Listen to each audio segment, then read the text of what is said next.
Welcome to Sweet Life Beat Life. We hope this video helps. You start by opening the sheet that contains the data and the sheet where you want it to appear. Once both are open, decide on the method.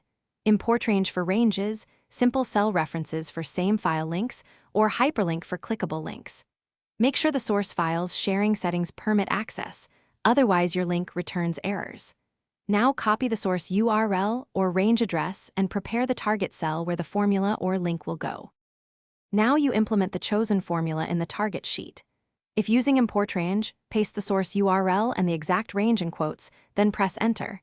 Accept the permission prompt that appears.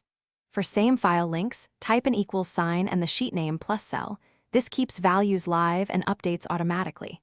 If you want users to click through, hyperlink creates a labeled link. Make sure ranges are absolute if you don't want them shifting during edits.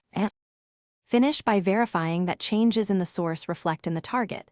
That confirms the link is live. If you see a #ref or #n/a error, check that you granted permission for import range or corrected the sheet name and range. Mistyped names are the most common cause.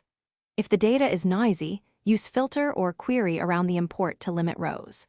Finally, lock key cells or use protected ranges to prevent accidental overwrites once everything works. Thanks for watching. Consider subscribing if we helped you.